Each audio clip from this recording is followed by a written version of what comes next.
எங்கள் வாழ்வும் எங்கள் வளமும் மங்காத தமிழென்று சங்கே முழங்கு. அனைவருக்கும் வணக்கம். இன்று தமிழ் துறையில் ஒரு நாள் தேசிய கருத்தரங்கு. தலைப்பு: தமிழில் ஒப்பிலக்கிய வளர்ச்சி. முதற்கண் தமிழ்துறையின் சார்பாக என்னுடைய வணக்கத்தை அனைவருக்கும் தெரிவித்துக் கொள்கின்றேன். தலைமையுரை ஆற்ற வரும் எங்கள் திருவிக அரசு கலைக்கல்லூரியின் முதல்வர் முனைவர் கோ. கீதா அம்மையார், நேரித நேர்மையின் நெறிப்பிறழா நெடுவிழியே, பாரினில் காணா பசுங்கருணை திருவிழியே, சிங்கநிகர் பெண்குலத்தின் சீரிய திருவிளக்கே, சங்கக்குல பலகையின் பெண்பார் புலமையே, அருமையிலும் அருமையம்மா உந்தன் ஆளுமை, பெருமையிலும் பெருமையம்மா உந்தன் நேர்மை, செஞ்சோர் திருவளர் பனி நாட்களில் நாங்கள் கண்டதெல்லாம் வீரமிகு நெஞ்சத்தின் தெளிந்த தேர்ந்த வீரமே. அம்மையே, உங்களை பற்றி இந்த இடத்தில் நான் 2 வரிகள் சொல்ல வேண்டும். எப்பொழுதெல்லாம் நாங்கள் ஆக்கப்பூர்வமாக யோசிக்கிறோமோ அப்பொழுதெல்லாம் முதல் கரம் உங்கள் கரமே. எங்களுக்கெல்லாம் நேர்மறையான எண்ணங்களை விதைக்கக்கூடியவர். அப்பொழுதே எங்களுக்கு வெற்றி கிடைத்ததாக நாங்கள் உணர்வோம். இப்படி ஒரு முதல்வர் திருவிக அரசு கலைக்கல்லூரியில் நாங்கள் பேராசிரியராக இருப்பதிலே பெருமை கொள்கிறோம். அம்மையே, உங்களை வரவேற்பதில் தமிழ்துறை மகிழ்ச்சி அடைகிறது. இந்த கருத்தரங்கிற்கு உரை நிகழ்த்த வந்திருக்கும் பேராசிரியர் முனைவர் பொருணைக்கா மாரியப்பன். வேடங்கட மலையின் கிருஷ்ணா நதி தீர்த்தமே, வேங்கடவன் உரைபதியின் கோதாவரி பெரும்புணலே, திராவிட பேரினத்தின் பறைசாற்றும் பல்கலையில் நாளும் பல்சுவை பசுந்தமிழில் படையலிடும் பொருணை நதி, நீர் தெளிதேன் இன்சுவையால் பொழிகின்றீர் பல அரங்கில், எம் மன்றில் இன்றும் கால்கோள் நாள்தான், பொழிக மழையே மாறியன. ஐயா, உங்களை திருவிக அரசு கலைக்கல்லூரியின் சார்பிலும் தமிழ்துறையின் சார்பிலும் வரவேற்பதில் மிக்க மகிழ்ச்சி அடைகின்றோம். ஐயாவை வரவேற்பதில் எனக்கு இன்னொரு பெருமை இருக்கிறது. நான் திராவிட பல்கலைக்கழகத்தோடு தொடர்புடையவள். திராவிட பல்கலைக்கழகத்தில் நான் பல நாட்கள் உலா வந்த இடம், நான் முனைவர் பட்டம் பெற்ற இடம். அந்த வகையில் அவரை நான் சிறப்பு விருந்தினராக அழைத்தபோது மறுக்காமல் உடனே நான் வருகிறேன் என்று கூறினார். அதனால் மீண்டும் ஒரு முறை நன்றி கலந்த வரவேற்பை அவருக்கு உரித்தாக்குகிறேன். அடுத்து அறிமுக உரை நிகழ்த்தவிருக்கும் ஐயா, எங்கள் துறையின் பேராசிரியர் முனைவர் தி. நடராசன். தில்லையில் மட்டுமல்ல, எம் ஆரூரிலும் ஒரு நடராசன். தமிழ்துறையின் தாண்டகவேந்தன் முனைவர் தி. நடராசன் அவர்களை வரவேற்பதில் பெரும் மகிழ்ச்சி அடைகிறேன். அடுத்து நன்றி உரை ஆற்ற இருக்கும் பேராசிரியர் முனைவர் சே. மாரிமுத்து அவர்கள். தமிழ்துறையின் ஆற்றல்சார் பேராசிரியர், மயிலையின் முல்லைத்தென்றல் மாரிமுத்து. அவரை வரவேற்பதில் மிக மகிழ்ச்சி அடைகின்றேன். மற்றும் தமிழ்துறை பேராசிரியர்கள், பிற துறை பேராசிரியர்கள், பிற கல்லூரி பேராசிரியர்கள், ஆய்வு மாணவர்கள், எங்கள் தமிழ்துறையின் மாணவர்கள், தமிழ் ஆர்வலர்கள், உங்கள் அனைவரையும் வரவேற்பதில் மிக்க மகிழ்ச்சி அடைகின்றேன். மீண்டும் ஒரு முறை உங்கள் அனைவருக்கும் வணக்கத்தையும் வாழ்த்துகளையும் கூறி விடைபெறுகிறேன். நன்றி, வணக்கம்.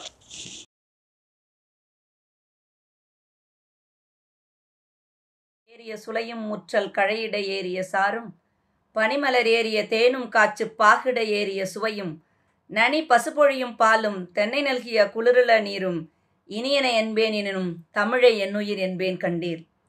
இந்த நாள் வாழ்வின் இனிய நாள். ஒப்பிலக்கியத்தில் வளர்ச்சி தமிழில் எவ்வாறு இருக்கிறது என்று மிக அருமையானதொரு சொற்பொழிவுக்காக அனைவரும் காத்திருக்கிறீர்கள். ஒப்புதல் என்பது இவரைப் போல இவருடைய திறமை இருக்கிறது, உழைப்பு இருக்கிறது என்று நாம் சொல்லுவோம்.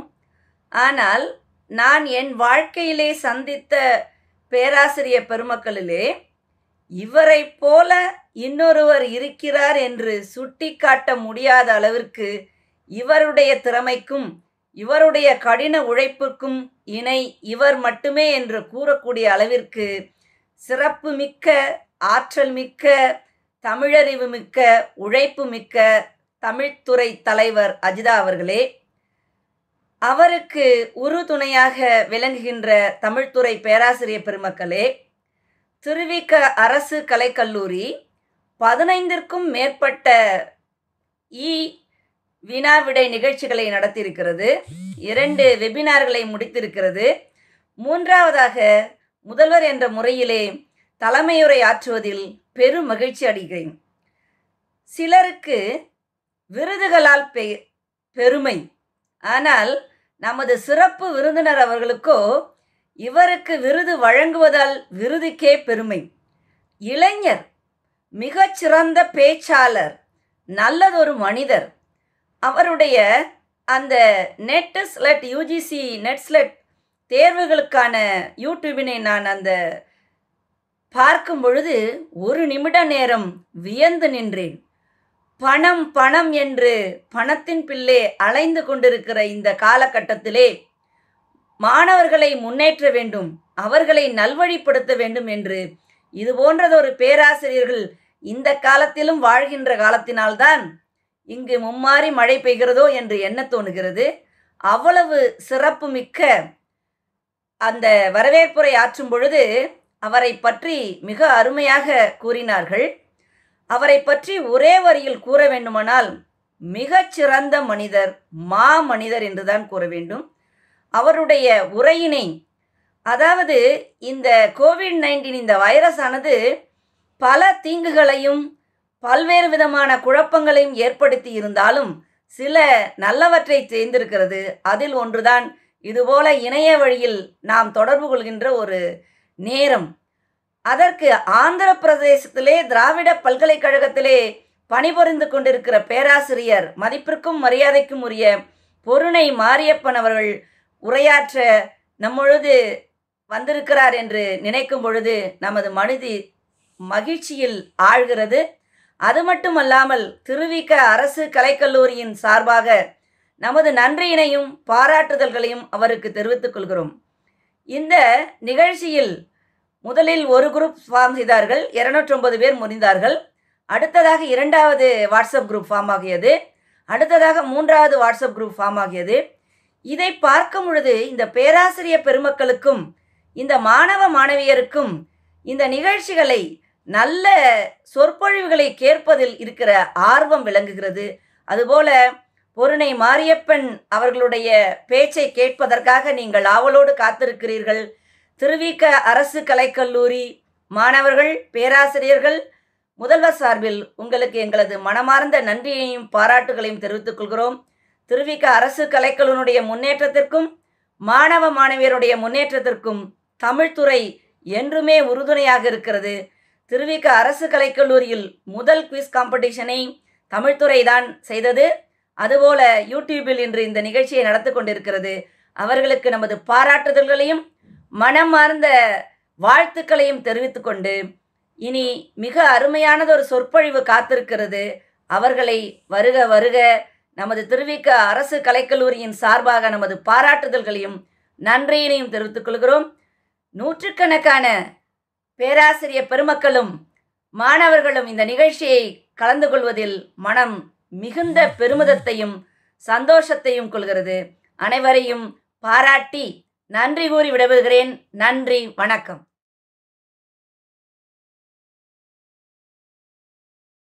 வணக்கம்.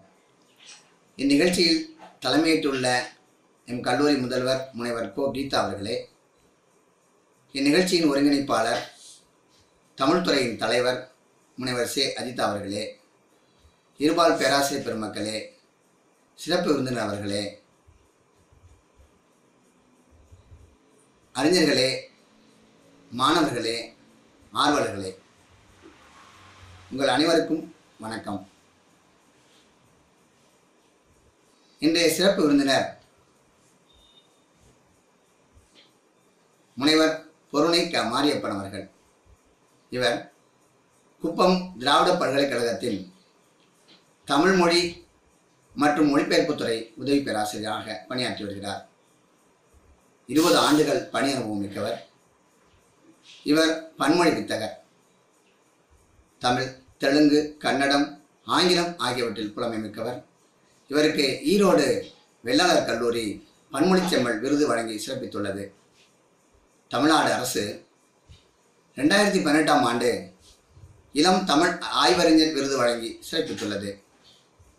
6 நூல்களை எழுதியுள்ள இவர் 100க்கும் மேற்பட்ட ஆய்வுக் கட்டுரைகளை பல்வேறு ஆய்வு அரங்குகளில் சமர்ப்பித்துள்ளார். இவரது சொற்பொழிவுகளும் சிறப்புரைகளும் உரையாடல்களும் சிறப்புமிக்கவை. இவர் டியூ எனும் யூடியூப் வலைஒளி காட்சியில் தமிழ் இலக்கியங்களை தமிழ் ஆர்வலர்களுக்கும் மாணவர்களுக்கும் கற்பித்து வருகிறார். கிரந்தம், நந்திநாகரி ஆகிய எழுத்துக்களை கற்று அவற்றை தம் மாணவர்களுக்கு கற்பித்தும் வருகிறார். இத்தகைய சிறப்புமிக்க நமது சிறப்பு விருந்தினர் அவர்களை உங்களோடு உரையாற்ற வருமாறு அன்போடு அழைக்கின்றேன். வணக்கம்.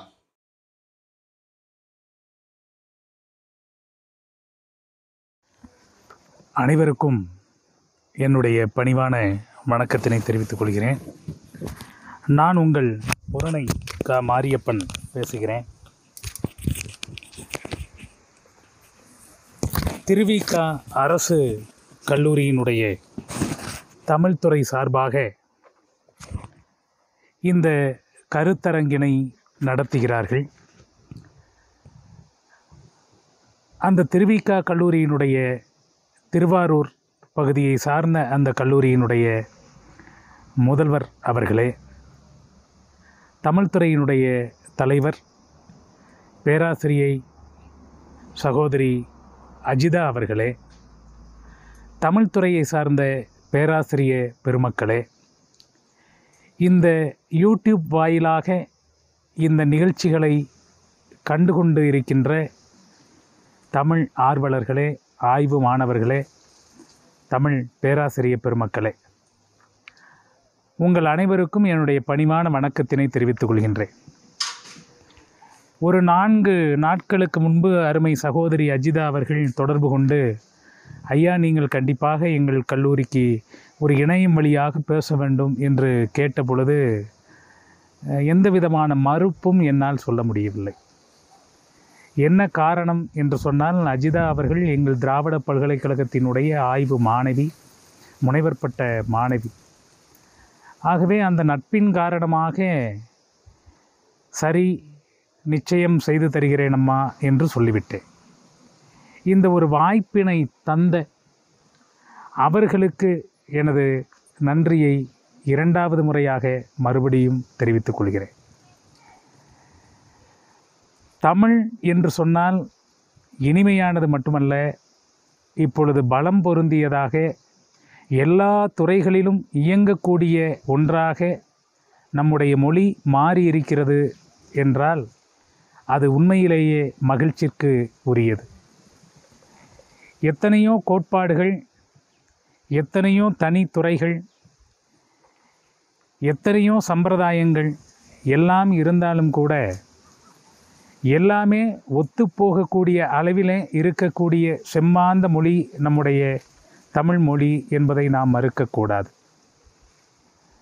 ஒரு மனிதன் உயர்ந்தவனா தாழ்ந்தவனா என்று அறிவதற்கு நாம் என்ன செய்கிறோம் என்று சொன்னால், இன்னொரு மனிதனோடு ஒப்பிட்டு பார்க்கிறோம். இவன் அவனை விட சிறந்தவன், இல்லை அவனை விட இவன் கீழானவன் என்று சில காரணிகளை வைத்துக்கொண்டு நாம் ஒப்பிட்டு பார்க்கின்றோம். ஒரு மனிதனுக்கு பார்க்கின்ற அந்த ஒப்பீடு என்பது இலக்கியத்துக்கும் பொருந்துவதாக அமைந்து விடுகிறது. அதுதான் ஒரு தனித்துறையாக மலர்ந்திருக்கிறது என்று நாம் காண்கிறோம். ஓர் இலக்கியம் மதிப்பு வாய்ந்ததாக மாறுவதற்கு துணை செய்வது எது என்று சொன்னால் இந்த ஒப்பிலக்கிய நோக்குதான். குண்டு சட்டிக்குள் குதிரை ஓட்டி கொண்டு இருந்தோம் என்று சொன்னால் நிச்சயமாக அது மொழியினுடைய வளர்ச்சிக்கு பெருமை தராது. ஆகவேதான் உலகம் கடந்து, நாடு கடந்து, இனம் கடந்து ஒரு இலக்கியம் செல்ல வேண்டும். அப்படி செல்லுகின்ற பொழுதுதான் அதனுடைய பெருமை அந்த தராசு தட்டிலே வைத்து எல்லோராலும் போற்றப்பட்டு அது கொண்டாடப்படக்கூடிய ஒரு இலக்கியமாக மாறும். இன்றைக்கு திருக்குறளை நாம் முப்பால் என்கிறோம், இன்னும் பல பெயர்களெல்லாம் வைத்து கொண்டிருக்கிறோம். ஆனாலும் கூட ஒரு பெயரை சொல்லுகின்ற பொழுது நமக்கெல்லாம் ஒரு மகிழ்ச்சி ஏற்படுகின்றது. உலக பொதுமறை என்று நாம் அழைக்கின்றோம். உலக பொதுமறை என்ற அந்த நிலையிலே நாம் எப்படி வைக்கின்றோம்? மற்ற மொழிகளிலே அது மொழிபெயர்க்கப்படுகின்றது. அங்கே இருப்பவர்கள் அதை வாசிக்கிறார்கள், அப்பொழுது அவர்கள் ஏற்றுக்கொள்கிறார்கள். ஆகவேதான் அது உலக பொதுமறையாக மாறியிருக்கிறது. ஒப்பியல் துறை என்பது தனித்துறையாக மட்டுமல்ல, அதன் துணைமை துறையாக எது வளர்ந்து நிற்கிறது என்று சொன்னால் மொழிபெயர்ப்பு துறையும் சேர்ந்தே வளர்ந்திருக்கிறது என்றுதான் சொல்ல வேண்டும். ஒப்பீடு அல்லது ஒப்பிலக்கியம் அல்லது ஒப்பியல் இலக்கியம் என்று சொன்னாலும் இந்த ஒப்பீட்டுக்கும் ஒப்பியலுக்கும் ஒரு சின்ன வேறுபாடு மட்டும்தான் இருக்கின்றதே தவிர அடிப்படையில் கொஞ்சம் மாற்றம் இல்லைதான். இந்த தமிழ் இலக்கியங்களிலே, தமிழ் இலக்கணங்களிலே இந்த ஒப்பீடு என்பது நமக்கு ஏற்கனவே ஒரு பழைய முறையாகத்தான் இருந்திருக்கிறது. அதற்கான குறிப்புகள் கிடைத்திருக்கின்றன. தொல்காப்பியத்திலே களவு நிலையை பேசுகின்ற பொழுது அந்த களவு கூட்டம் என்று சொல்லக்கூடிய அந்த எண்வகை திருமணத்திலே களவு சார்ந்து களவு நெறி சார்ந்து வாழக்கூடிய வாழ்க்கை அந்த கூட்டம் என்று சொன்னால் சேர்க்கை. அந்த சேர்க்கையை வடமொழியில் இருக்கக்கூடிய காந்தர்வத்தை ஒட்டி தொல்காப்பியர் சொல்லியிருக்கிறார். அதை நினைவுபடுத்துகின்றார். தொல்காப்பியருக்கு அந்த ஒப்பியல் என்ற சிந்தனை இருந்திருக்கின்றது. அதற்கு பின்வந்த உரையாசிரியர்களும் இதை குறிப்பிடுகிறார்கள். ஆகவே இந்த ஒப்பியல் இலக்கியம் என்பது, ஒப்பீடு என்பது நமக்கு நுணுக்கமாக இருக்கக்கூடிய ஒரு துறைதான். இந்த ஒப்பீடு என்பது ஒரு பழைய முறையாக அமைந்திருக்கிறது. அதனுடைய வழி தோன்றியதாக அறிவியல் முறையோடு தொடர்பு கொண்டதாக இந்த ஒப்பிலக்கியம் என்று சொல்லக்கூடிய தனித்த ஒரு இலக்கியம் உருமாறி வந்திருக்கின்றது. ஒரு மொழி இலக்கியத்தை இன்னொரு மொழியோடு ஒப்பிட்டு பார்ப்பது என்பது ஒப்பிலக்கியம். இதுதான் பொதுவான ஒரு கோட்பாடு. இன்றைக்கு தனி கல்வியாக பல்கலைக்கழகங்களில் இந்த ஒப்பிலக்கிய துறை வளர்ந்திருக்கிறது என்றால் அது மிகையல்ல. ஆனாலும் அதிகமான அளவிலே சென்றிருக்கிறதா என்ற ஐயப்பாடும் இருக்கின்றது. குறிப்பாக எங்களுடைய திராவிட பல்கலைக்கழகத்தில் comparative Dravidian literature and philosophy என்று ஒரு தனியாக ஒரு துறை இருக்கின்றது. இந்த திராவிட மொழிகளுக்கு இடையிலான அந்த ஒப்பீட்டையும் தத்துவ நிலையில் பார்க்கக்கூடிய நிலைப்பாட்டையும் அடங்கியதாக அந்த துறை அமைந்திருக்கின்றது. இதைப் போலவே வெளிநாடுகளில் இருக்கக்கூடிய பிரசித்தி பெற்ற பல்கலைக்கழகங்களில் இந்த ஒப்பிலக்கிய துறை என்பது மிக அபூர்வமாக மட்டுமல்ல, அதிசயமாகவும் இருக்கின்றது. வளர்ச்சியை நோக்கி செல்லக்கூடியதாக இன்றும் பயணித்து கொண்டிருக்கிறது. கம்பேரிட்டிவ் லிட்ரேச்சர் என்பது தனித்துறையாக ஹார்வர்ட் பல்கலைக்கழகத்திலே சிறப்பாக இயங்கி கொண்டிருக்கின்றது. யூனிவர்சிட்டி ஆஃப் சிகாகோ என்ற அந்த பல்கலைக்கழகத்திலே கம்பேரிட்டிவ் லிட்ரேச்சர் தனித்துறையாக சிறப்பாக இருக்கின்றது. இந்தியாவிலே யூனிவர்சிட்டி ஆஃப் கல்கட்டாவிலே கம்பேரிட்டிவ் லிட்ரேச்சர் என்ற துறை பல்கலைக்கழகத்திலே இயங்குகின்றது. Guwahati university, central university of Kerala, Jadavpur university, university of Delhi, Assam university போன்ற பல்கலைக்கழகங்களில் தனித்துறையாக இன்றும் இயங்கி கொண்டிருக்கின்றது. ஆனால் தமிழகத்திலே விரல் விட்டு எண்ணக்கூடிய அளவிலேதான் இந்த ஒப்பிலக்கிய துறை என்பது இயங்கி கொண்டிருக்கின்றது. ஒரு காலகட்டத்தில் மிகச்சிறப்பாக மதுரை காமராஜர் பல்கலைக்கழகம். ஆனால் இன்றைக்கு ஒப்பிலக்கிய துறை என்பது தமிழகத்திலே விரல் விட்டு எண்ணக்கூடிய அளவிலே தான் இருக்கின்றது.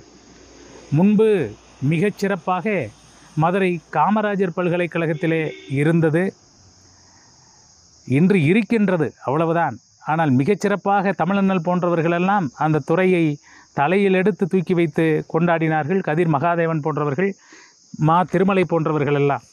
ஆனால் இன்றைக்கு அதனுடைய நிலை பேசும்படியாக இல்லை. அதைப் போலவே ஆங்கிலத்துறை மதுரையிலே வை சச்சிதானந்தன் அவர்களால் அங்கே அவர்கள் இருந்த பொழுது இந்த ஒப்பிலக்கியம் என்பது சிறப்பாக இருந்தது என்பதை நாம் அறிகின்றோம். ஆனால் பொதுவாக நம்முடைய தமிழ் பல்கலைக்கழகங்களில் என்ன ஒரு நிலை இருக்கின்றது என்று சொன்னால், ஏதாவது ஒரு பாடமாக இந்த எம்ஏ தமிழுக்கு, முதுகலை தமிழுக்கு ஒரு பாடமாக இந்த ஒப்பிலக்கியம் என்ற ஒரு தாளினை வைத்து விடுகிறார்கள். இதை எடுக்கக்கூடியவர்களும் அந்த பாடத்திட்டத்திற்கு தகுந்தவாறு அவர்கள் எடுத்துவிட்டு சென்று விடுகின்றனர். இன்றைக்கு சென்று தேய்ந்து இருதல் என்ற நிலையிலே தான் ஒப்பிலக்கியத்துறை சென்று கொண்டிருக்கிறது என்பது வருத்தமான ஒன்றாக இருக்கின்றது. ஒப்பீடு என்ற ஒரு குணம், அந்த பண்பு அடிப்படையிலேயே நமக்கு இருக்கின்றது. எல்லா உயிரினத்திற்கும், மனித உயிரினத்திற்கு, குறிப்பாக மனித உயிரினத்திற்கு ஒப்பீடு என்ற குணம் இரத்தத்திலேயே ஊறியிருக்கின்றது. ஜவுளி கடைக்கு செல்லுகின்ற பொழுது பெண்களெல்லாம் ஒரு சேலையை எடுத்துவிட்டு இன்னொரு சேலையை எடுக்கின்ற பொழுது அங்கே ஒப்பீடு வந்து விடுகிறது. இது நன்றாக இருக்கிறதா, இல்லை அது நன்றாக இருக்கிறதா, இந்த கலர் அதிகமாக இருக்கிறதா, இன்னொரு கலர் அதிகமாக இருக்கிறதா, இதிலே அந்த சேலையிலே பார்டர் அதிகமாக இருக்கிறதா, இல்லை குறைவாக இருக்கிறதா, ஒப்பிட்டு பார்த்து எடுக்கக்கூடிய மனப்பாங்கு என்பது இன்றைக்கு எல்லோருக்கும் இருக்கின்றது. இது சாதாரண விஷயத்தில் கூட இருக்கின்ற பொழுது இது ஒரு இலக்கியத்திலே வைத்து பார்ப்பது என்பது மிகவும் ஆரோக்கியமான ஒன்றாகத்தான் கருத வேண்டியிருக்கின்றது. இந்த தமிழ் இலக்கியத்தை உலகளாவிய இந்த ஒப்பிலக்கிய பார்வையில் பார்க்கின்ற பொழுது சில படிநிலைகளில் வைத்து பார்க்க வேண்டும். ஒன்று, தமிழ் இலக்கியத்தை தமிழ் இலக்கியத்தோடு ஒப்பிடக்கூடிய நிலை. நான் முதுகலை தமிழ் மாத்திதா இந்து கல்லூரி திருநெல்வேலியிலே படிக்கின்ற பொழுது 97வது ஆண்டு படிக்கின்ற பொழுது அங்கே நாங்கள் செய்த அந்த ஆய்வு திட்டம் என்பது நான் எடுத்துக்கொண்டது ஒப்பீடு தான். திருப்பாவை திருவம்பாவை இரண்டையும் ஒப்பிட்டு அந்த ஆய்வு திட்டத்தை சமர்ப்பித்தேன். அப்பொழுது அந்த ஒப்பீடு என்பது ஒரு மொழிக்குள் இருக்கக்கூடிய 2 இலக்கியங்களை எடுத்து செய்வது என்ற ஒரு நிலையை பார்க்கின்றேன். இரண்டாவது, படைப்பாளரை வைத்து கொண்டு ஒரு படைப்பாளரை இன்னொரு படைப்பாளரோடு ஒப்பிட்டு பார்ப்பது. உதாரணமாக புதுமைப்பித்தன் அவர்களை ஜெயகாந்தன் அவர்களோடு ஒப்பிட்டு பார்ப்பது. இவர் சிறுகதை மன்னன் என்று போற்றப்படுகின்றார், அவரும் சிறுகதையின் மன்னன் என்று சில சமயம் சொல்லிவிடுகின்றோம். ஆக 2 பேருக்கும் இருக்கக்கூடிய ஒப்பீடு எப்படி இருக்கின்றது, அவர்களுடைய படைப்பு தளம் எப்படி இயங்குகின்றது என்றெல்லாம் சிந்தித்து நாம் ஒரு முடிவிற்கு வருகின்றோம். அதை போலவே இலக்கிய வகையை இன்னொரு இலக்கிய வகையோடு ஒப்பிடக்கூடிய ஒரு நிலை. தமிழிலே பரணி இலக்கியங்களை ஒட்டுமொத்தமாக எடுத்துக்கொண்டு தக்கையாக பரணி, மோகவதை பரணி, கலிங்கத்து பரணி போன்ற பரணி நூல்களை எடுத்துக்கொண்டு ஒட்டுமொத்தமாக அதற்குள் ஒப்பீடு பார்ப்பது என்ற ஒரு நிலையும் அமைந்து விடுகிறது. இவ்வாறு இந்த படிநிலைகளிலே ஒப்பீடு என்ற தளத்தில் மட்டும்தான் இந்த 3 படிநிலைகளை நாம் சிந்திக்க வேண்டியிருக்கின்றது.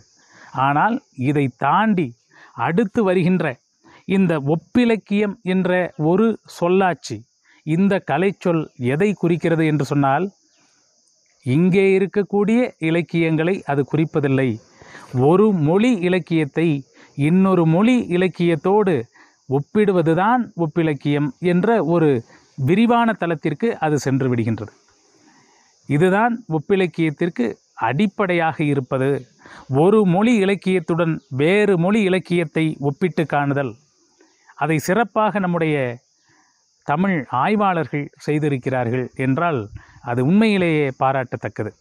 குறிப்பாக மணவாளன் அவர்கள் மிக அருமையாக இந்த தளத்திலே இயங்கக்கூடியவர்கள்.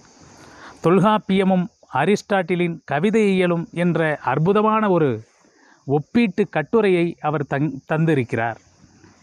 தொல்காப்பியம் எந்த நிலையிலே கவிதையை பார்க்கின்றது, அரிஸ்டாட்டிலினுடைய கவிதை நோக்கு எப்படி இருக்கிறது என்பதை விவரணையாக அங்கே மிக அற்புதமாக அவர் எடுத்து காட்டியிருக்கின்றார்.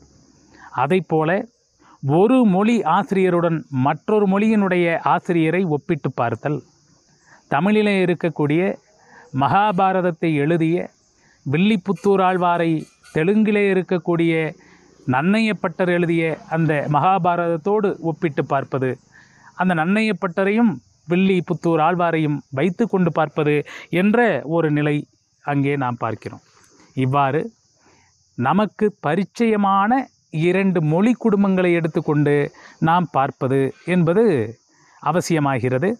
ஒன்றை நினைவில் வைத்து கொள்ளுங்கள், நீங்கள் ஒரு மொழி புலமை இல்லாமல், கூடுதலாக இன்னொரு மொழி புலமை இல்லாமல் ஒப்பீட்டுத் துறைக்கு தயவு செய்து வந்து விடாதீர்கள். மொழிபெயர்ப்பை பார்த்து நான் செய்து விடுகிறேன் என்று நினைத்து விடாதீர்கள். அது தவறான ஒரு பாதைக்கு வகுத்துவிடும். உண்மையாகவே உங்களுக்கு அந்த மொழி தெரிந்து அதை நீங்கள் கற்கின்ற பொழுதுதான் அதனுடைய ஏற்ற இறக்கங்கள், உயர்வு தாழ்வு, அதனுடைய அம்சம் எல்லாமே புரிந்துவிடும். ஏனென்றால் எனக்கு அந்த அனுபவம் அதிகம் ஏற்பட்டது. என்ன என்று சொன்னால், திராவிட பல்கலைக்கழகத்தில் வேலைக்கு சேர்ந்த பொழுது எனக்கு தெலுங்கு தெரியாது. ஆனால் இங்கு வந்த பிறகு கொஞ்சம் கஷ்டப்பட்டு படித்த பிறகு மட்டும்தான் தெலுங்கு தெரிந்ததை தவிர, ஏதோ அவர்கள் பேசுகிறார்கள் நமக்கு புரிகிறதே என்று அதை வைத்து கொண்டு நாம் ஆராய்ச்சியில் இறங்கிவிடக்கூடாது. அந்த தவறை எப்பொழுதுமே செய்து விடாதீர்கள். ஒரு மொழி இலக்கிய வகையை மற்றொரு மொழி இலக்கிய வகையோடு ஒப்பிடுதல் அவசியமாகிறது. தமிழ் மொழியில் இருக்கக்கூடிய, கிரேக்க மொழியில் இருக்கக்கூடிய முல்லை பாடல்களை வைத்து அதை ஒப்பிட்டு பார்ப்பது இது ஒரு நிலையாக நாம் காணலாம். ஒரு மொழி கொள்கையை, அதாவது ஒரு மொழி கொள்கையை பிற மொழியில் அதே இலக்கிய கொள்கையோடு ஒப்பிடுதல், இதுவும் கூட நாம் ஒப்பிலக்கியத்திற்கு கொண்டு வந்து விடுகிறோம். தொல்காப்பியர் சொல்லக்கூடிய மெய்ப்பாடு என்ற ஒன்றும், வடமொழியிலே இருக்கக்கூடிய பரதர் சொன்ன ரசக்கோட்பாடு என்பதையும், இந்த 2 கோட்பாடுகளையும் நாம் ஒப்பிட்டு பார்த்தோம் என்று சொன்னால் ஒரு விடை கிடைக்கும். ஆகவே இந்த ஒரு அளவுகோலை வைத்துக்கொண்டு இந்த ஒப்பிலக்கியம் என்பதை நாம் காண வேண்டும். இந்த ஒப்பிலக்கியத்தினுடைய வரையறை என்பதற்கு பல அறிஞர்கள் பல விளக்கங்களை தருகிறார்கள். எப்பொழுதுமே நம்மவர்களுக்கு இந்த ஒப்பிலக்கிய துறையை பற்றி பேசுகின்ற பொழுது மேலை நாட்டிலிருந்து வந்தது என்ற ஒரு எண்ணம் தான் இருக்கின்றது. அதற்கு காரணம், அமெரிக்காவிலே வலுவாக அந்த இலக்கியம் தோன்றியது, வளர்ந்தது, இன்றும் வளர்ந்து கொண்டிருக்கிறது. அதற்கு அடுத்த நிலையிலே பிரெஞ்சிலும் அதை போல இந்த ஒப்பிலக்கியத்திற்கு தனித்த ஒரு இடம் இருக்கின்றது. அதனால்தான் அவர்களினுடைய கோட்பாடுகளை பின்பற்றி உலகெங்கிலும் இருக்கக்கூடிய ஒப்பியல் அறிஞர்கள் பின்பற்றி இந்த ஒப்பீட்டு முறையை செய்கிறார்கள் என்பதை நீங்கள் புரிந்து கொள்ள வேண்டும். ஒப்பிலக்கியத்தினுடைய வரையறையை அமெரிக்க ஒப்பிலக்கிய அறிஞர் ஹைச் ரிமார்க் என்று சொல்லக்கூடிய, ரிமார்க் என்றே சொல்லிக்கொள்வோம். என்ன என்று சொன்னால் 3H போடுவது என்றால் சிரமமாக இருக்கின்றது. ரிமார்க் அவர்கள் சொல்லுகின்ற பொழுது ஒரு கருத்தை முன்வைக்கிறார். ஒப்பிலக்கியம் என்பது ஒரு குறிப்பிட்ட நாட்டின் எல்லைகளுக்கு அப்பால் பிறிதொரு நாட்டின் இலக்கியங்களை ஒப்பிட்டு ஆராய்வதாகும். இலக்கியத்தை மனித அறிவின் பிற துறைகளான ஓவியம், சிற்பம், கட்டடக்கலை முதலிய கவின் கலைகளுடனும் தத்துவம், வரலாறு, அரசியல், பொருளாதாரம் ஆகியவற்றுடன் ஒப்பிட்டு இலக்கியத்திற்கும் இவற்றுக்கும் உள்ள தொடர்பை கண்டறிவதாகும். சுருங்கக்கூறின் இலக்கியத்தை பிறிதொரு இலக்கியத்துடனோ ஏனைய மனித உணர்வு வெளிப்பாட்டு துறைகளுடனோ ஒப்பிடுவது ஆகும். இவர் மிகப்பெரிய ஒரு விசாலமான ஒரு விளக்கத்தை தந்துவிடுகிறார். நாம் நினைத்து கொண்டிருக்கிறோம் ஒரு மொழி மட்டும் இருந்தால் போதும், இன்னொரு மொழியும் இருந்தாலும் போதும், 2ற்கு மட்டும் என்று. இலக்கியம் இலக்கியத்தோடு ஒப்பிடுவது என்பதை தாண்டி இலக்கியத்தை பிற துறைகளோடு ஒப்பிடுவது, இதுதான் ஒப்பிலக்கியம் என்று ஒரு பரந்த ஒரு தகவலை அவர் தருகின்றார். பொதுவாக நாம் பார்க்கலாம், இப்பொழுது கம்பராமாயணம் இருக்கின்றது என்றால் ஏதாவது ஒரு கோவிலிலே இந்த கம்பராமாயண சிற்பமோ அல்லது ஓவியமோ இருந்தால் இந்த இலக்கியத்தை அதோடு ஒப்பிட்டு பார்க்கின்ற பொழுது அது பொருத்தமாக இருக்கிறதா என்றெல்லாம் நாம் சிந்திக்க வேண்டியிருக்கிறது. ஓவியத்தோடு ஒப்பிடுதல், சிற்பத்தோடு ஒப்பிடுதல், அரசியலோடு ஒப்பிடுதல், பொருளாதாரத்தோடு ஒப்பிடுதல் ஆக இந்த பல்வேறு மனப்பாங்குகளிலே ஒப்பிடுகின்ற பொழுது அதுதான் ஒப்பிலக்கியமாக மாறுகிறது என்று ரிமார்க் அவர்கள் குறிப்பிடுகிறார்கள். இந்த பிரெஞ்சு இலக்கியத்தினுடைய முன்னோடியாக திகழக்கூடிய பால்வான் தீகம் அவர்கள் ஒரு கருத்தை முன்வைக்கிறார். ஒப்பிலக்கிய ஆய்வு என்பது வெவ்வேறு இலக்கியங்களுக்கு இடையே ஒன்றற்கு ஒன்று உள்ள தொடர்புகளை ஆராய்வது. இது எதற்காக இதை பால் தீவன்வாகம் சொன்னார் என்று சொன்னால், பால்வான் தீகம் எப்படி சொன்னார் என்று சொன்னால், ஒன்றற்கு ஒன்று எப்படி தொடர்பு இருக்கிறது என்பதை ஆராய்ந்து பார்ப்பதுதான். ஆக உலகம் முழுக்க ஒரே விதமான தன்மையுடைய பொதுக்கூறுகளை உடைய இலக்கியங்கள் தான் இருக்கின்றன என்று நிறுவுவதற்கு இந்த ஒப்பிலக்கியம் துணை செய்கின்றது. அமெரிக்காவிலே இருக்கக்கூடிய ஒருத்தன் அழுகின்ற பொழுது அவன் ஒரு ஓசையை இடலாம், அவன் ஒரு ஒப்பாரி வைக்கலாம். அந்த ஒப்பாரியினுடைய தன்மையும், எவனோ ஒருவன் இறந்து விட்டால் அவன் அழுகின்ற அந்த குரல், அந்த ஒப்பாரியினுடைய ஒரு வடிவம், இங்கே தமிழகத்திலே ஒருத்தன் இறந்த பொழுது அவன் ஒப்பாரி பாடுகின்ற பொழுது ஒப்பாரி வைக்கின்ற பொழுது இருக்கக்கூடிய இரண்டு கூறுகளை எடுத்துக்கொண்டு இது எப்படி பொருந்தும் என்று பார்த்தால் எப்படியோ அதை போல ஒரு பொதுவான அம்சம் என்பது உண்டு. ஆகவே இந்த பொதுவான அம்சத்தை கண்டுபிடிப்பதற்கும் இந்த ஒப்பிலக்கியம் உதவுகின்றது. நான் திரும்ப திரும்ப சொல்லிக்கொள்வதெல்லாம் ஒன்றுதான், ஒப்பிலக்கிய துறைக்கு வருகிறீர்கள் என்று சொன்னால் 2 மொழி கண்டிப்பாக உங்களுக்கு தெரிந்திருக்க வேண்டும். அது ஒரே குடும்பத்தை சார்ந்த மொழியாக இருக்கலாம், தெலுங்கு திராவிட மொழி குடும்பமாக இருக்கலாம், அல்லது வடக்கே பேசக்கூடிய மற்ற மொழிகளாக இருக்கலாம். ஆனால் 2 மொழிகள் தெரிந்தால் மட்டும்தான் இந்த ஒப்பிலக்கிய துறைக்கு நீங்கள் வர வேண்டும். தமிழ் மலையாள நாவல்களில் நெய்தற்கள சித்தரிப்பு, இது ஒரே நாட்டில் செய்யக்கூடிய ஒரு உதாரணமாக செய்யக்கூடிய ஒரு ஒப்பிலக்கியம். வேறு 2 நாட்டு இலக்கியங்களை எடுத்துக்கொண்டு தமிழ் பிரெஞ்சு இலக்கியங்களில் இயற்கை இகந்த நிகழ்ச்சி 2 நாடுகளில் எப்படி இருக்குது அப்படின்னு நாம் பார்க்குறது. இந்த மாதிரி நாம் ஆய்வுகளை முன்னெடுக்கலாம். ஒப்பிலக்கியத்தினுடைய பண்பு என்பது முக்கியமானது. இலக்கியங்களை உலக இலக்கியமாக இந்த ஒப்பிலக்கியம் பார்க்கும். நாம் தான் தலையில் வைத்து கொண்டு தனியாக கொண்டாடுகிறோம். சங்ககாலம், பொற்காலம், சங்க இலக்கியம் தமிழனுக்கே உரியது, தமிழ் இலக்கியம் என்று தனியாக தமிழை மட்டுமே போற்றி கொண்டு இருப்பது. அதனால தான் பாரதி சொன்னான், யாமறிந்த மொழிகளிலே தமிழ் மொழி போல் இனிதாவது எங்கும் காணோம் என்று சொல்லுகின்ற பொழுது அவனுக்கு வேற மொழிகள் தெரிந்த காரணத்தினால்தான் இந்த வார்த்தை வந்தது. ஆனால் நமக்கு எந்த மொழியும் கூடுதலாக தெரியாது. ஆனால் நாம் பேசிக்கொள்வோம், யாமறிந்த மொழிகளிலே தமிழ் மொழி போல் இனிதாவது எங்கும் காணோம் என்று சொன்னால் அது முட்டாள்தனமானது. ஒப்பிலக்கியமும் அதை போலதான். நான் ஒப்பிலக்கியத்திலே ஆய்வு செய்கிறேன் என்று முனைவர் பட்ட மாணவன் வந்தான் என்று சொன்னால் குறைந்தபட்சம் அவனுக்கு கூடுதலாக ஒரு மொழி கூடுதலாக தெரிந்திருக்க வேண்டும். நான் அடிக்கடி சொல்வதுண்டு, என்ன என்று சொன்னால், எந்தெந்த மாநிலத்தின் பக்கத்திலே இருக்கிறார்களோ அவர்களெல்லாம் அந்தந்த பக்கத்தில் இருக்கக்கூடிய ஒரு மொழியை தயவு செய்து கற்றுக்கொள்ளுங்கள். கன்னியாகுமரி பக்கத்தில் இருக்கக்கூடியவர்கள் பெரும்பாலும் மலையாளத்தை கற்றுக்கொள்வார்கள். கிருஷ்ணகிரி ஒசூர் பகுதியை சார்ந்தவர்கள் பெரும்பாலும் கன்னடத்தை கற்றுக்கொள்வார்கள். வாயை சுப்பிரமணியன் அவர்கள் அடிக்கடி வேடிக்கையாக சொல்வதுண்டு, அவர் துணைவேந்தராக தமிழ் பல்கலைக்கழகத்திலே இருந்த பொழுது பல ஆய்வு மாணவர்களை அழைத்து வேறு மொழியை நீங்கள் கற்றுவாருங்கள் என்று அந்தந்த மாநிலத்திற்கு அனுப்பி வைத்தாராம். அப்படி போகின்ற பொழுது அவர் சொன்னாராம் ஒரு விஷயத்தை, நீங்கள் எப்பாடுபட்டாவது மொழியை கற்றுக்கொண்டு வாருங்கள், முடிந்தால் அந்த மாநிலத்தில் இருக்கக்கூடிய திருமணம் ஆகாதவர்களும் போனார்கள், நீங்கள் மொழியை கற்றுக்கொள்வதற்கு இன்னொரு எளிமையான வழியை சொல்லுகின்றேன், அங்கே இருக்கக்கூடிய அந்த மொழி பேசக்கூடிய ஒரு பெண்ணை நீங்கள் திருமணம் செய்தாலும் அது தவறில்லை, உங்களுக்கு அந்த மொழி வந்துவிட வேண்டும், ஆகவே சிரமப்பட்டு எப்படியாவது கற்றுக்கொண்டு வாருங்கள் என்று மிகப்பெரிய முயற்சி செய்து பல பேரை அனுப்பி வைத்தார்கள்.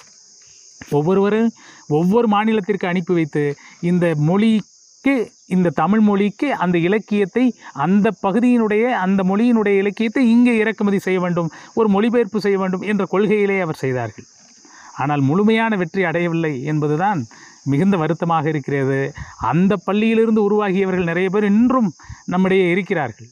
அந்த அனுப்பி வைத்தார்கள். நம்முடைய குறிப்பாக வங்க மொழியை கற்பதற்கு பேராசிரியர் ஓய்வு பெற்ற நடராஜன் அவர்கள் டிஜி வைஷ்ணவா காலேஜில் இருந்தாங்க. என்னுடைய அன்பு நண்பர் விவேகானந்த கோபால் அவர்கள் எங்களுடைய முன்னாள் துறை தலைவர். அவர் மகாராஷ்டிரத்துக்கு போய் மராட்டியம் மோடி என்ற ஒரு மொழியை கற்றுக்கொண்டு வந்தார்கள். இப்படி ஒவ்வொருவருக்கும் ஒவ்வொரு விதமான மொழியை கற்றுக்கொள்வதற்கு வாயை சுப்பிரமணியன் அவர்கள் இந்த ஒரு ஏற்பாடை செய்து அவர்கள் அனுப்பினார்கள். ஒப்பிலக்கியம் வளர வேண்டும் என்ற ஒரு நோக்கத்திற்காக, மொழிபெயர்ப்பு வளர வேண்டும் என்ற ஒரு நோக்கத்திற்காக. இந்த ஒப்பிலக்கியத்தினுடைய பண்பு என்பது இந்த இலக்கியங்களை தனி இலக்கியங்களாக பார்க்காமல் உலக இலக்கியங்களாக பார்க்கும். இது தெலுங்கு இலக்கியம் என்று தனியாக பார்க்காமல், இது தமிழ் இலக்கியம் என்று தனியாக பார்க்காமல் ஒட்டுமொத்தமாக பார்க்கும். இந்த கம்பேரிட்டிவ் அப்படிங்கிற அந்த வார்த்தையை மேத்யூ அர்னால்டு தான் முதல்ல பயன்படுத்துகிறார். ஒரு துறையாக அந்த சொல்லை மாற்றியவர் யார் அப்படின்னா பாஸ்னட் என்பவர். கம்பேரிட்டிவ் லிட்ரேச்சர் அப்படின்னு பிரெஞ்சு மொழியில் அவர் எழுதுகிறார். இந்த வெளிநாட்டு அறிஞர்களெல்லாம் நிறைய பேர் இந்த ஒப்பிலக்கியத்துக்கு உறுதுணை செஞ்சுருக்கிறாங்க. ஹெர்டர், சலகல், க்ரீம், ஜான் அடிங்டன் சைமான்ஸ், அலெக்சாண்டர் வெசிலாவ்ஸ்கி, இவங்க எல்லாருமே வெளிநாட்டு அறிஞர்கள், ஒப்பிலக்கியத்துறைக்கு உறுதுணை செய்தவர்கள். தமிழில் ஒப்பிலக்கிய வளர்ச்சி அப்படிங்கிறது இந்த குறியீடு என்பதை எப்படி பார்க்கலான்னா 3 பிரிவாக ராசா அவர்கள் பிரிக்கிறார். அது எனக்கு பொருத்தமாக தெரியலை, இருந்தாலும் அந்த வகைப்பாட்டை பின்பற்றுகிறார்கள். ஐரோப்பிய தமிழ் அறிஞர்கள், பிற இந்திய தமிழறிஞர்கள், தமிழ்நாட்டில் இருக்கக்கூடிய தமிழறிஞர்கள். அப்போ 3 வகைப்பாட்டை அவர் பிரிக்கிறார். யார் யார் என்னென்ன உதவி இந்த ஒப்பிலக்கியத்திற்கு செய்தார்கள் அப்படின்னு. ஜி.யு. போப் அவர்களை நமக்கு தெரியும். திருவாசகத்திற்கு உருகார், ஒரு வாசகத்திற்கும் உருகார் என்ற ஒரு மாணிக்கவாசகரினுடைய திருவாசகத்தை படிக்கின்ற பொழுது கண்ணீர் அவருடைய கண்களிலே வருமா. ஜி.யு. போப் அவர்கள் வருத்தப்பட்டதாக ஒரு பதிவு நூலிலே இருக்கின்றது. அருமை பேராசிரியர் என்னுடைய நண்பர் மருதநாயகம் ஐயா அவர்கள் இந்த கருத்தினை சொன்னார்கள். என்ன என்று சொன்னால், இந்த மாணிக்கவாசகர் எங்கள் நாட்டிலே பிறந்திருந்தால் இயேசு பெருமான் மீது இப்படி ஒரு அழகான ஒரு திருவாசகத்தை அங்கே கொடுத்திருப்பார். அந்த மொழிக்கு எங்களுக்கு ஒரு மிகப்பெரிய பொக்கிஷம் கிடைத்திருக்குமே, நாங்கள் இழந்து விட்டோமே என்று எங்கள் இயேசு பெருமானுக்கு பாடுவதற்கு, அவரை பற்றி பாடுவதற்கு நல்ல ஒரு மனிதர் அங்கே பிறக்காமல் போய்விட்டாரே, ஆனால் இந்த தமிழ் செய்த தவப்பயனால் இங்கே இந்த திருவாசகம் கிடைத்திருக்கிறதே என்று அவர் வருத்தப்பட்டு எழுதியுள்ளாராம். அந்த பதிவு இருப்பதாக அருமை பேராசிரியர் மருதநாயகம் ஐயா அவர்கள் சொன்னார்கள். ஆக ஒரு மொழி மீது கொண்ட ஈடுபாடு என்பது ஒப்பிலக்கியத்திற்கும் ஜி.யு. போப் அவர்கள் உறுதுணை செய்திருக்கிறார். புறநானூற்றை மொழிபெயர்க்கின்ற பொழுது புறநானூற்று பாடல்களை பார்த்து புறநானூற்றிலே இருக்கக்கூடிய பாடல்களுக்கும் கிரேக்க இலக்கியங்களில் இருக்கக்கூடிய பாடல்களுக்கும் இருக்கக்கூடிய ஒற்றுமையை அவர் உற்று நோக்கி எழுதியுள்ளார். சில பாடல்களை மொழிபெயர்த்திருக்கிறார் புறநானூற்றிலிருந்து. அதனுடைய உள்ளடக்கம், வடிவம், சமூக அமைப்பு, ஒற்றுமை, இவை எல்லாவற்றையும் கூர்ந்து நோக்கி ஜி.யு. போப் அவர்கள் தந்திருக்கிறார். அதை போலவே கமில் சுலபில் அவர்கள் தமிழ் லிட்ரேச்சர் என்ற ஒரு நூலிலும், த அகம் கன்வென்ஷன் இன் தமிழ் லிட்ரேச்சர், திருமுருகன் என்ற இந்த 2 நூல்களிலுமே ஒப்பியல் நோக்கிலே இருக்கக்கூடிய செய்திகளை தந்திருக்கின்றார். ஜான்மார் என்று சொல்லக்கூடிய அறிஞர் 8 தொகை பற்றிய ஆய்வுகளை செய்து அதில் ஒப்பிட்டு சில கருத்துக்களை சொல்லியிருக்கிறார். ஜார்ஜ் ஹார்ட் அவர்கள் சங்க பாடல்களையும் சமஸ்கிருத பாடல்களையும் ஒப்பிட்டு தன்னுடைய ஆய்வினை நிகழ்த்தியிருக்கிறார். போயம் ஆஃப் தமிழ் ஆந்தாலஜிஸ் என்று சொல்லக்கூடிய அந்த புத்தகத்திலே அதற்கான ஒப்பிலக்கிய பண்புகள், ஒப்பிலக்கிய செய்திகள் காணப்படுகின்றன. புதுமை பித்தனையும் செக்கா எழுதிய கதைகளையும் ஒப்பிட்டு லூஃபா மற்றும் விதாலி பூர்ணிகா என்று சொல்லக்கூடிய 2 ரஷ்ய பெண்மணிகள் ஒப்பீடு செய்து எழுதியிருக்கிறார்கள். ஆகவே இந்த ஒப்பீடு என்பது, அதாவது ஒப்பிலக்கியம் என்பது வேறு மொழிகளுக்கும் நம்முடைய மொழிக்கும் இருக்கக்கூடிய ஒரு ஒப்பிலக்கியமாக மாறியிருக்கின்றது. பிற இந்திய மொழி அறிஞர்களும் கூட மிக அழகாக இந்த ஒப்பிலக்கியத்தை கொண்டு சென்றிருக்கிறார்கள். ஏ.கே. ராமானுஜம் அவர்கள் கன்னடத்திற்கும் தமிழுக்கும் பரிச்சயமான ஒருவர். அந்த கன்னட மொழியில் இருக்கக்கூடிய கூறுகளை தமிழ் மொழியோடு ஒப்பிட்டு அவர் தன்னுடைய படைப்புகளை தந்திருக்கின்றார்.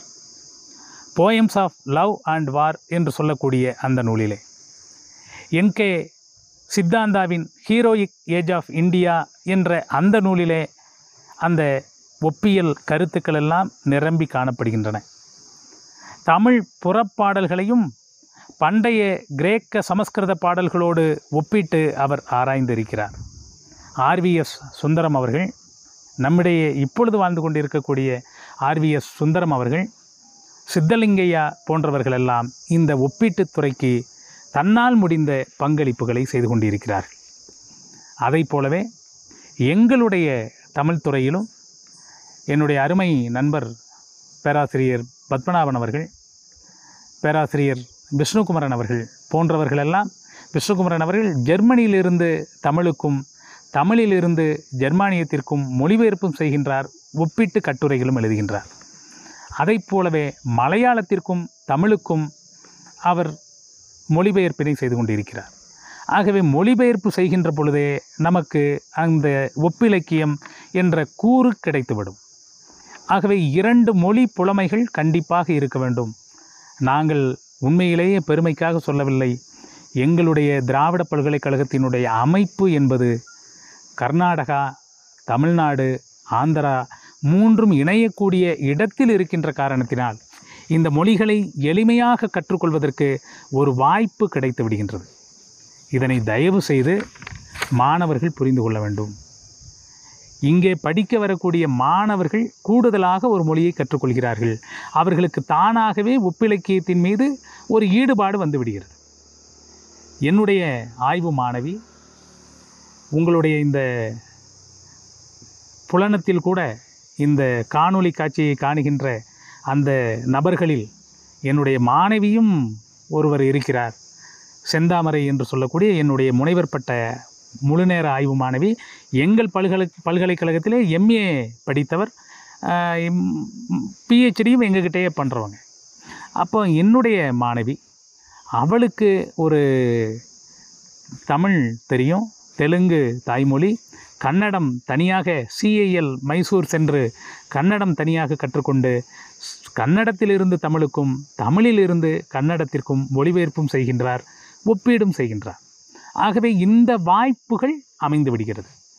ஆகவே விருப்பம் இருக்கக்கூடிய மாணவர்கள், தேவையே கண்டுபிடிப்பின் தாய் என்று சொல்லுவார்கள் அல்லவா? ஆகவே விருப்பம் இருக்கக்கூடிய மாணவர்கள் எங்களுடைய பல்கலைக்கழகத்தில் சேர்ந்து படிக்கின்ற பொழுது கூடுதலாக ஒரு மொழியை கற்றுக்கொள்ளலாம் என்பதை நான் இந்த நேரத்தில் சொல்லிக்கொள்கின்றேன். அது மட்டுமல்ல, எங்களுடைய பாடத்திட்டத்தில் நாங்கள் என்ன செய்திருக்கிறோம் என்று சொன்னால், ஒரு பேப்பர் அடிப்படையாக கன்னடம் கற்றுக்கொள்ள வேண்டும். எங்களுடைய நண்பர்கள் எடுக்கிறார்கள், கன்னட நண்பர்கள் அந்த பாடத்திட்டத்தை தமிழ் மாணவர்களுக்கு தொடர்ந்து எடுத்துக்கொண்டு வருகிறார்கள். எங்கள் தமிழ் மாணவர்களுக்கு கன்னடம் தெரியும், தெலுங்கு தானாகவே தெரியும், இங்கு வந்த பிறகு தெரியும். அவர்கள் கற்றுக்கொள்கிறார்கள், பக்கத்தில் இருக்கக்கூடிய மாணவர்களோடு உருவாடுகிறார்கள். நாங்கள் அடுத்த ஒரு கட்டத்திற்கு இந்த மாணவர்களை நகர்த்த வேண்டும் என்பதற்காகத்தான் அடிப்படையான இந்த மொழியை கொடுத்துவிட்டு ஒப்பிலக்கியத்திற்கு அவர்களை மடைமாற்றம் செய்வதற்கு முயற்சித்து கொண்டிருக்கின்றோம். ஓரளவு வெற்றி பெற்றிருக்கிறோம் என்றுதான் சொல்ல வேண்டும். ஆகவே இந்த ஒரு வாய்ப்பு இருக்கின்றது. ஆகவே மொழி என்பது அவசியமாகின்றது. தமிழிலே கூட இந்த ஒப்பிலக்கிய துறைக்கு உறுதுணை செய்த ஆசிரிய பெருமக்கள் பலர் இருக்கிறார்கள். வாவேசு ஐயர் அவர்கள்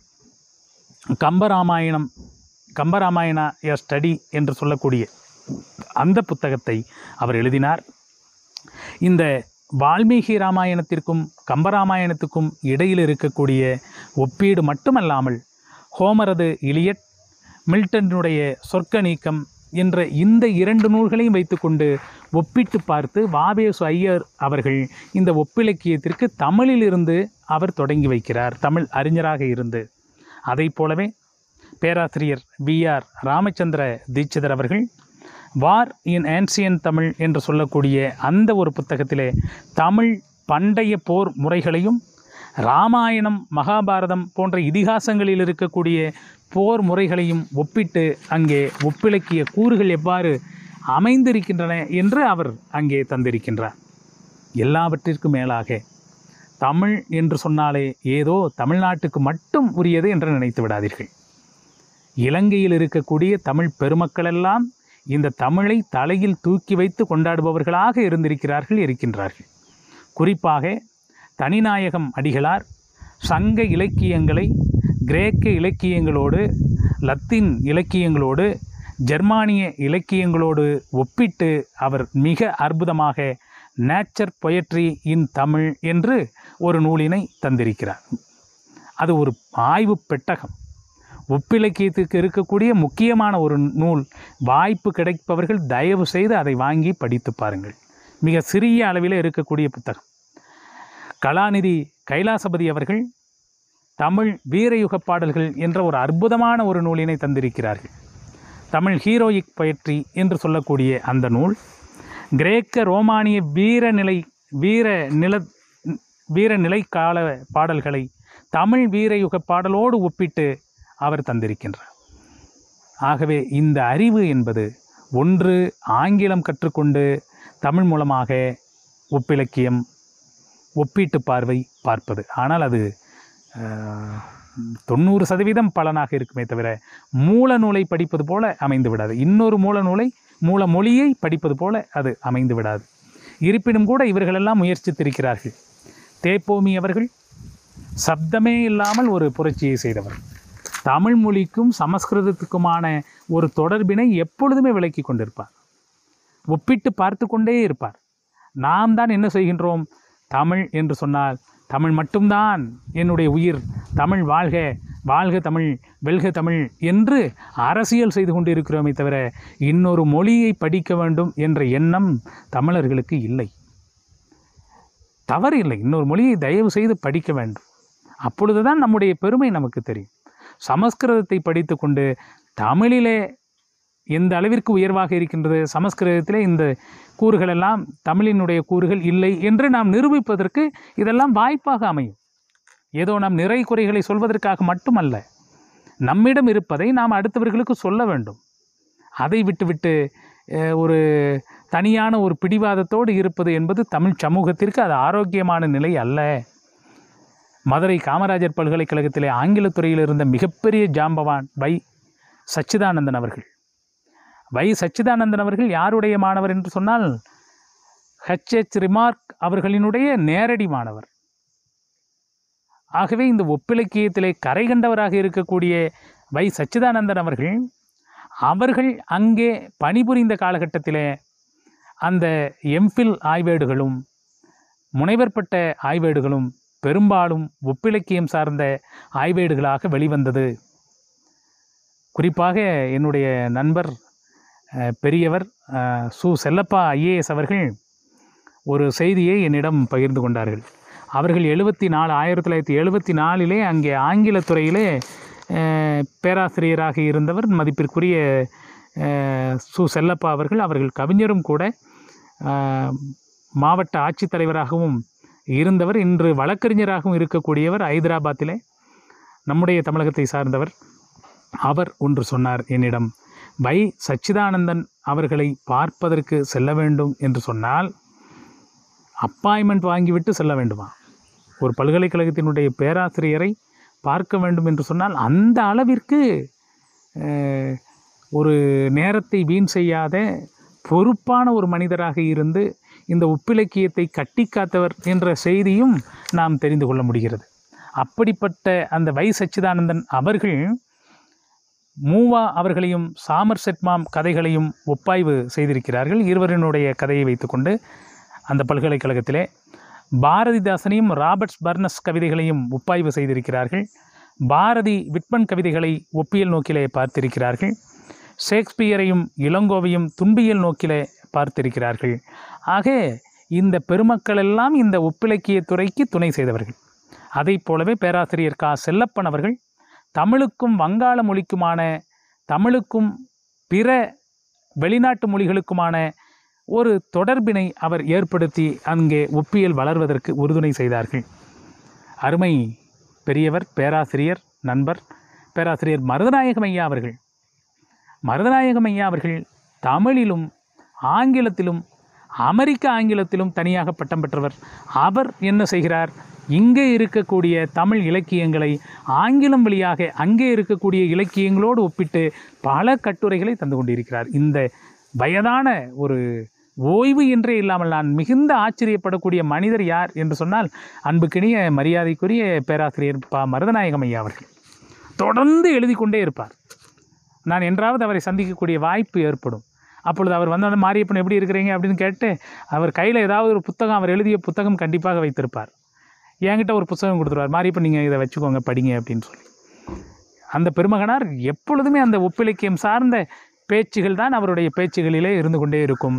அதை போலவே அவருடைய எழுத்தும் அதை போலவே நூல்களும் அதை போலவே அமைந்திருக்கும். இது உண்மையிலேயே மிகப்பெரிய வரப்பிரசாதம்.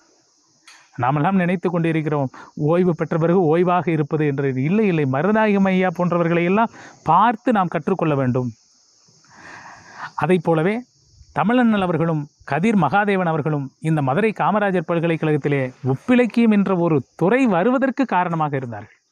அதை சிறப்பாக அவர்கள் நடத்தி சென்றார்கள். குறிப்பாக தமிழண்ணல் அவர்கள் ஒப்பிலக்கிய அறிமுகம் என்ற ஒரு நூலினையே நமக்காக தந்திருக்கிறார். மிக அற்புதமான நூல் அது. அதை போலவே கதிர் மகாதேவன் அவர்கள் ஒப்பியல் நோக்கில் சங்ககாலம் என்ற ஒரு நூலினை தந்திருக்கிறார்கள். முன்னாள் தமிழ் பல்கலைக்கழகத்தினுடைய துணைவேந்தர் பேராசிரியர் மா திருமலை ஐயா அவர்கள் சமீபத்திலே அவர் எழுதிய ஒப்பிலக்கியம் என்ற நூல் மிக அற்புதமாக இருந்தது. அந்த நூலும் ஜெயகாந்தன் தகழி சிவசங்கரன் பிள்ளை நாவல்கள் ஓராய்வு என்ற அவருடைய நூலும் குறிப்பிடத்தக்கது. இவர்களெல்லாம் ஒரு ஜாம்பவான்கள். ஆகவே ஒப்பிலக்கியத்துறை மிக சிறப்பாக இருந்தது என்று நிச்சயமாக ஒத்துக்கொள்கின்றோம்.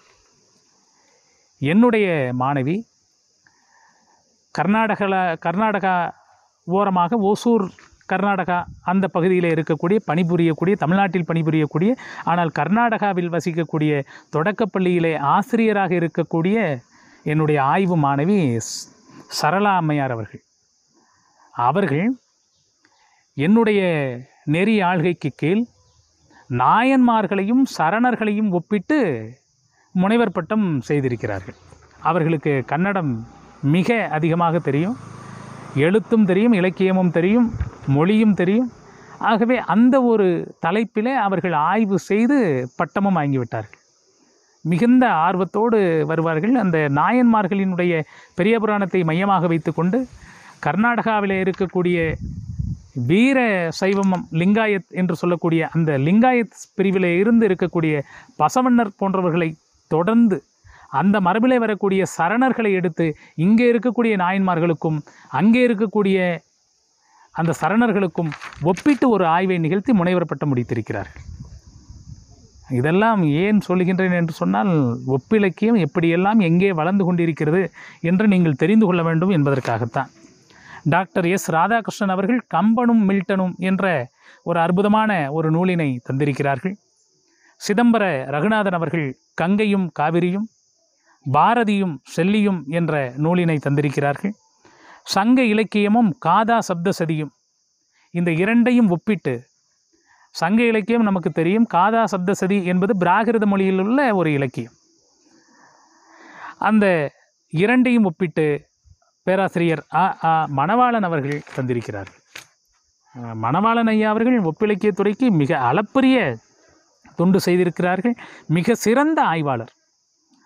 திருக்குறளும் ஜப்பானிய கவிதைகளும், வள்ளுவரும் பிராஷ்டும், வள்ளுவரும் குருஜாட அப்பாராவும், ஜெயகாந்தனும் காக்கநாடனும், ஆல்ஃபர் காமியோவும் காக்கநாடனும், தமிழ்நாடு மற்றும் இலங்கை நாட்டுப்புற காதல் பாடல்கள், தாகூர் மற்றும் பெரியார் இவர்களினுடைய கோட்பாடை வைத்துக்கொண்டு பெண் விடுதலை கோட்பாடுகள், இந்த தலைப்புகளிலே கட்டுரை தந்திருக்கக்கூடியவர் பேராசிரியை மைதிலி வளவன் அவர்கள். கடலூரிலே இருக்கக்கூடிய கந்தசாமி கல்லூரி என்று நினைக்கிறேன், அந்த கல்லூரியிலே பணிபுரிந்த மைதிலி வளவன் அவர்கள் இந்த தலைப்புகளிலெல்லாம் அவர்கள் ஆய்வு செய்து கட்டுரைகளை தந்திருக்கிறார்கள். ஆகவே ஏதாவது ஒரு இடத்திலே இந்த ஒப்பிலக்கியம் பற்றிய ஆய்வு, ஒப்பிலக்கியம் பற்றிய நூல்கள் வெளிவந்த வண்ணம் இருக்கின்றன. இன்றைக்கு 90% பல்கலைக்கழகங்களில் ஒப்பிலக்கியம் பற்றிய ஆய்வேடுகள் வருகின்றன. ஆனால் ஜெயமோகன் ஒரு சில இடத்தில் வருத்தப்படுவார். இந்த பல்கலைக்கழகத்திலே கல்லூரிகளிலே ஒப்பிலக்கியம் வருகின்ற பொழுது நுனிப்புள் மேய்ந்து அந்த ஆசிரியர்களுக்கும் அந்த மொழி பற்றிய அறிவு இருக்காது, ஏதோ ஒரு சடங்கு முறையாக இந்த ஒப்பிலக்கியத்தை செய்து விடுகிறார்கள் என்று அவர் வருத்தப்பட்டு தன்னுடைய பதிவுகளிலெல்லாம் சொல்லியிருப்பார். இது ஒரு சில உண்மைகள் இருக்கின்றன. எல்லோரையும் நாம் அப்படி சொல்லிவிட முடியாது என்றுதான் என்னுடைய கருத்து. உண்மையாகவே ஒப்பிலக்கியம் பற்றிய ஆய்வுகள் செய்த பெரியவர்கள் எல்லாம் இருந்தார்கள், இருக்கின்றார்கள். ஆகவே ஒரு சடங்கு முறையாக இல்லாமல், இது ஆசிரியர்கள் கையிலும் இருக்கிறது. நான் எப்பொழுதுமே என்னை பற்றி ஒரு சின்ன என்ன அப்படின்னா, எதனாலும் வாயை திறந்து உண்மையை சொல்லிடுறானேன்னு பல பேருக்கு வருத்தம், குறை சொல்லக்கூடிய மனப்பாங்கலாம் எனக்கு இல்லை. என்ன அப்படின்னா, நம்முடைய தமிழ் ஆசிரியர் பெருமக்கள் இன்னும் சிறப்பாக ஆக வேண்டும் என்பதற்காக தான் இந்த கருத்துக்களை முன்வைக்கிறேனே தவிர ஒரு வெறுப்பின் காரணமாக அப்படிலாம் கிடையவே கிடையாது. என்ன அப்படின்னா, அவர்களை பார்க்கின்ற பொழுது என்னுடைய சகோதரர்கள் தானே, தமிழ் ஆசிரியர் பெருமக்கள் என்னுடைய சகோதரர்கள் தானே, என்னுடைய சகோதரர்கள் நன்றாக இருக்க வேண்டும் என்று நான் எண்ணுவதில் எந்த தவறு இருக்கிறது? ஒன்றும் தவறு இல்லை. நிச்சயமாக அவர்களுக்கு அந்த வாய்ப்பு அமையவில்லை, அவ்வளவுதான். அந்த வாய்ப்பினை அவர்கள் பயன்படுத்த தவறி இருக்கிறார்கள், காலதாமதமாகிறது என்று தான் நான் நினைக்க வேண்டியிருக்கிறது. பெரும்பாலும் கைலாசபதி அவர்கள் இந்த ஒப்பியல் ஆய்வு வழிகாட்டியாக இருந்த கைலாசபதி அவர்கள் ஒரு கருத்தை முன்வைக்கிறார். இந்த ஒப்பியல் ஆய்வினுடைய மூலமாகவே ஒரு பொருளின் தனி பண்புகளை திடமாக கூற முடியும். ஒற்றுமைகளுக்கு மத்தியிலும் நுண்ணிய வேறுபாடுகள் காணப்படும். அவற்றை ஆதாரமாக கொண்டு ஒரு பொருளின் தனிச்சிறப்பினை அறிதல் கூடும். அதாவது இரு இலக்கியங்களை ஒப்பிடும்போது அவற்றின் பொது பண்புகள் யாவை, சிறப்பு பண்புகள் யாவை என்பது தெளிவாகிறது. இத்தெளிவு வரலாற்று அடிப்படையிலான இலக்கிய ஆராய்ச்சிக்கு காரணமாக அமைகிறது என்று அவர் சொல்லி முடிக்கின்றார். ஆகவே இந்த ஒப்பிலக்கியம் என்பது மிகப்பெரிய ஒரு துறை. இதிலே தடம் பதிக்க வேண்டும் என்று நீங்கள் நினைத்தால் இன்னொரு மொழியை கற்றுக்கொண்டு இந்த துறைக்கு வரலாம். இல்லை என்று சொன்னால் கண்ணை கட்டி காட்டில் விட்டது போல ஆகிவிடும். ஆகவே மிக சுருக்கமாகத்தான் இந்த செய்திகளை எல்லாம் நான் உங்களுக்கு தந்திருக்கின்றேன். என்ன என்று சொன்னால், இந்த ஒப்பிலக்கியத்தை ஒன்றை எடுத்துக்கொண்டு இது எப்படி பார்த்திருக்கிறார்கள் என்று சொல்வதற்கு இன்னும் கூடுதலாக ஒரு நேரம் தேவைப்படும். நான் இதில் ஒரு அவுட்லைன் தந்திருக்கிறேன். எப்படி இன்றைக்கு தமிழ் இலக்கியத்தில் ஒப்பிலக்கியம் எப்படி வளர்ந்து கொண்டிருக்கிறது, மொழிபெயர்ப்பும் இதோடு சேர்ந்து எப்படி இயங்கி கொண்டிருக்கிறது என்பதை தான் நான் உங்களிடையே சொல்லி கொண்டிருக்கின்றேன். ஆகவே இந்த ஒரு ஒப்பிலக்கியத்தினுடைய அடையாளம் எப்படி இருக்கும், அதை எப்படி ஒரு நூலிலிருந்து இன்னொரு நூலுக்கு நாம் ஒப்பிட வேண்டும் என்று ஒரு சில உதாரணங்களை உங்கள் மத்தியில் இப்பொழுது சொல்லுகின்றேன். வள்ளுவன் தான் நமக்கு மிகவும் வாய்ப்பாக இருக்கக்கூடியவன். அந்த வள்ளுவன் அவன் எழுதிய திருக்குறள் உலகெங்கிலும் இருக்கக்கூடிய அற இலக்கியங்களோடு பொருந்தக்கூடியதாக பெரும்பாலும் மாறிவிடுகிறது. இங்கே தெலுங்கிலே மிகவும் பிரசித்தி பெற்ற ஒரு கவிஞர் இருந்தார், விஸ்வகவி என்று போற்றக்கூடிய குருஜாடா அப்பாராவ். குருஜாடா அப்பாராவ் அவர்களை தெலுங்கு உலகம் தலையில் வைத்து கொண்டாடக்கூடிய ஒன்று. இங்கே 2000 ஆண்டுகளுக்கு முன்பு வாழ்ந்த வள்ளுவனை நாம் எப்படி கொண்டாடுகிறோமோ அதைப் போல மொத்தமே 50 ஆண்டுகளுக்கு மட்டுமே வாழ்ந்த அந்த குருஜாடா அப்பாராவினுடைய புகழை இன்றும் தெலுங்கு மக்கள் போற்றுகிறார்கள். என்ன காரணம் என்று சொன்னால், அவர் ஒரு இலக்கிய சீர்திருத்தவாதியாக, சமூக சீர்திருத்தவாதியாக இருந்தார். இந்த இருவரையும் ஒப்பிட்டு மைதிலி பலவன் அவர்கள் ஒரு அற்புதமான ஒரு ஒப்பிலக்கிய கட்டுரை ஒன்றை எழுதியுள்ளார். அதைத்தான் உங்களுக்கு நான் உதாரணமாக தர இருக்கின்றேன். குருஜாடா அப்பாராவ் அவர்கள் சொல்லுகின்றார், நாடு என்பது மண் மட்டுமல்ல, மக்கள் சேர்ந்ததுதான் நாடு என்பது. வள்ளுவனுடைய காலகட்டத்தில் இருந்த மக்கள் என்பவர்கள் போராட்டத்தின் மக்கள் அல்ல. ஆனால் குருஜாடராவ் சென்ற நூற்றாண்டில் இருந்த கவிஞர். ஆகவே விடுதலை போராட்டத்தினுடைய சூழலில் அந்த மக்கள் என்பவர்களை குறிக்கின்ற பொழுது மண்ணை குறிக்காமல் மக்களை குறிக்கும் என்ற ஒரு உணர்வு நிலையிலே அவர் பேசுகிறார். தல்லா விலையுளும் தக்காரும் தாழ்வியிலா செல்வரும் சேர்வது நாடு என்று வள்ளுவன் சொல்லுகின்றார். ஆனால் குருஜாடா அப்பாராவ் அவர்களோ நாடு என்பது மண் மட்டுமல்ல, மக்கள் என்று சொல்கிறார். அது மட்டுமல்ல, இன்னொரு இடத்தில் சொல்லுகிறார் குருஜாடா அப்பாராவ் அவர்கள், நல்லதை கேளுங்கள், வீண் பேச்சினை விலக்கி சிறந்தவற்றை சிந்தியுங்கள் என்கிறார். இதே கருத்தை வள்ளுவனிடம் நாம் பார்க்க முடியும். ஆக்கமும் கேடும் அதனால் வருதலால் காத்தோம்பல் சொல்லின்கண் சோர்வு. இந்த நாக்கு என்பது கத்தியை விட மோசமானது. இந்த நாக்கு பேசக்கூடிய சொற்கள் தான் ஒரு மனிதனை அடையாளப்படுத்துகின்றது. அப்படி அடையாளப்படுத்துகின்ற பொழுது அவன் கவனமாக இருக்க வேண்டும். இன்னொரு இடத்திலே வள்ளுவன் சொல்லுவான், யாகாவார் ஆகினும் நா காக்க காவாக்கால் சோகாப்பர் சொல்லிழுக்கப்பட்டு. அதனால்தான் அடக்கம் என்பது இருக்க வேண்டும் என்று நம் அனைவரும் அதை புரிந்து கொண்டு நடக்க வேண்டும். அடக்கமானவர்களாக இருக்க வேண்டும் என்று சொன்னால் நாவடக்கம் என்பதைத்தான் குறிக்கும். வள்ளுவன் சொல்லுகின்றான் இப்படி. அதை போல வள்ளுவன் இன்னொரு இடத்திலே சொல்லுகின்றான், அரண் ஈனும் இன்பமும் ஈனும் திறன் அறிந்து தீது இன்றி வந்த பொருள். ஒரு பொருளானது எப்படிப்பட்ட பொருளாக வந்து சேர வேண்டும்? அரண் ஈனும் இன்பமும் ஈனும் திறன் அறிந்து தீது இன்றி வந்த பொருள் என்கிறார். ஒருவனுக்கு இதே கருத்தை அப்பாராவ் சொல்லுகிறார். ஒருவனுக்கு புகழை தேடித் தருவது பொருள். அந்த பொருளை நல்ல வழியில் நாலா பக்கமும் சென்று தேடுதல் வேண்டும். ஆகவே இந்த பொருள் தேடுவது என்ற சித்தாந்தத்தை, அந்த கொள்கையை வள்ளுவரும் அப்பாராவும் எப்படி சிந்தித்திருக்கிறார்கள்? அப்பாராவ் அவர்களுக்கு திருக்குறள் தெரியாது. அவர் அதை வாசித்தெல்லாம் பார்க்கவில்லை. ஆனால் தன்னுடைய சிந்தனையில் உதித்த அந்த செய்தியானது வள்ளுவத்திற்கு பொருத்தமானதாக அமைந்திருக்கின்றது. அப்பாராவ் ஒரு இடத்திலே சொல்லுகின்றார், ஒருல வேளுக்கு சனித சிங்கதா ஐக்கிய மத்தியம் நேர்ச்சவோய். ஒருல வேளுக்கு சனித சிங்கதா ஐக்கிய மத்தியம் நேர்ச்சவோய். இது என்னென்ன வேறு ஒன்றும் இல்லை,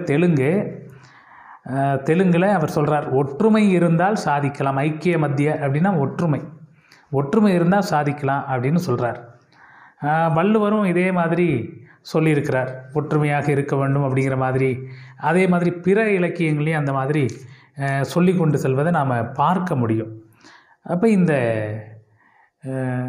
தெலுங்கில் இருக்கக்கூடிய இந்த ஒரு செய்திகளை நம்ம தெலுங்கில் இருக்கக்கூடிய குருஜாட அப்பாராவ் அவர்களினுடைய படைப்புகளோடு ஒப்பிட்டு பார்க்க முடியுது. அது மட்டும் இல்லை, தமிழகத்தில் இருக்கக்கூடிய நாட்டுப்புற பாடல்கள், இலங்கையில் மட்டக்களப்பில் இருக்கக்கூடிய நாட்டுப்புற பாடல்கள், இரண்டையும் ஒப்பிட்டு கூட நாம் ஒரு உதாரணம் பார்ப்போம்.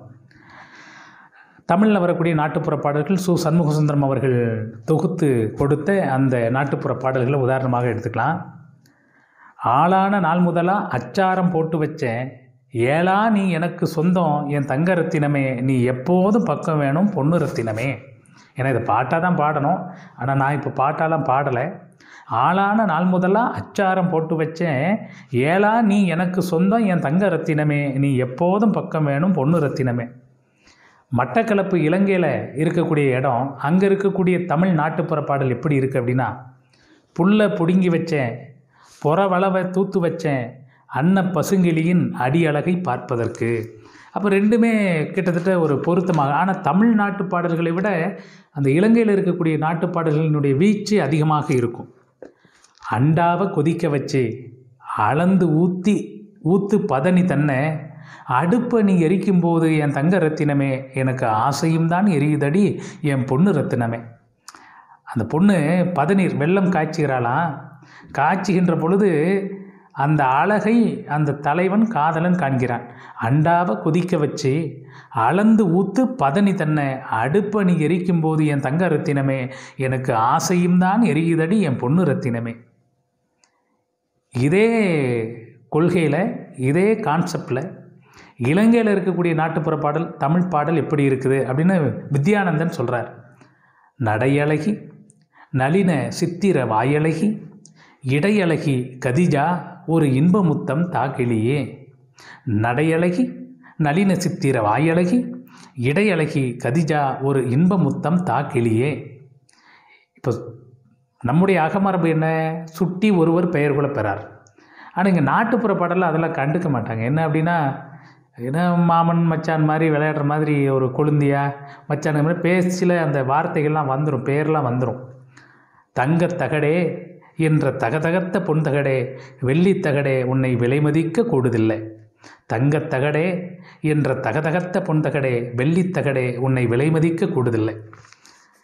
தமிழகத்தில் இருக்கக்கூடிய நாட்டுப்புற பாடல் இன்னொரு பாடல், அதனுடைய தொடர்ச்சி எப்படி இருக்கு பாருங்க. தங்கமுகம் கொண்டவரே நுங்குமுகம் என்றவரே. இந்த நாட்டுப்புற வழக்காறு எப்படி இருக்குது? அந்த இடத்தை சார்ந்து அந்த பொருளை சார்ந்து உருவகப்படுத்துவது. எந்த முகம் சொந்த முகம் என்னாசை மச்சானே, நான் எப்பொழுதும் உனக்கு சொந்தம் என் நேச மச்சானே. தங்க முகம் கொண்டவரே நுங்குமுகம் என்றவரே, எந்த முகம் சொந்த முகம் என்னாசை மச்சானே, நான் எப்பொழுதும் உனக்கு சொந்தம் என்றே என் நேச மச்சானே.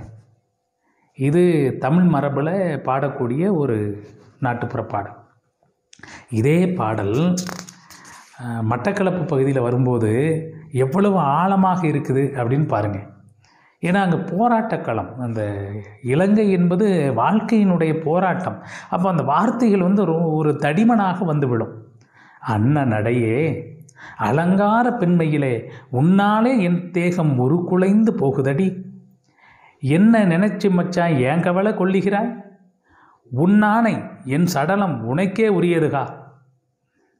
அன்ன நடையே அலங்கார பெண்மையிலே உன்னாலே என் தேகம் உருக்குலைந்து போகுதடி. இவன் பாடுறான், மச்சான் பாடுறான். உடனே அந்த பொண்ணு சொல்லுது, என்னை நினைத்து மச்சான் ஏன் கவலை கொள்ளுகிறாய், உன் ஆணை என் சடலம் உனக்கே உரியதுக்கா. உன் மேலே சத்தியம், என்ன நினச்சி நீ எதுக்கு கவலைப்படுற, நான் செத்தா கூட என் உடம்பு கூட உனக்கு தான். அப்போ அந்த காதலினுடைய வேகம், அந்த போராட்ட களத்தினுடைய அந்த ஒரு பாதிப்பு, அந்த நாட்டுப்புற பாடல்கள், இலங்கையிலே தமிழ் நாட்டுப்புற பாடல்கள் எந்த அளவிற்கு இருக்கின்றது என்பதை அதை உணர முடியுது. அப்போ இந்த தமிழ்நாட்டு பாடல்களையும் இந்த இலங்கையினுடைய பாடல்களையும் நாம் ஒப்பிட்டு பார்க்க முடியும். இப்படி ஒவ்வொரு இலக்கியமும் நாம் தனித்தனியாக பார்க்க முடியும். இதற்கான வாய்ப்புகள் நிறைய இருக்குது, அதை நாம் தேடி பிடிப்போம். ஆகவே இந்த ஒரு நல்ல ஒரு வாய்ப்பினை தந்த உங்கள் அனைவருக்குமே எனது பணிவான ஒரு வேண்டுகோளாக இதை சொல்லி, உலகமெல்லாம் தமிழ் பரவும் வகை செய்திடல் வேண்டும் என்று சொல்லி இந்த வாய்ப்பினை கொடுத்தமைக்கு என்னுடைய நன்றியை, வணக்கத்தை தெரிவித்துக் கொள்கிறேன். நன்றி, வணக்கம்.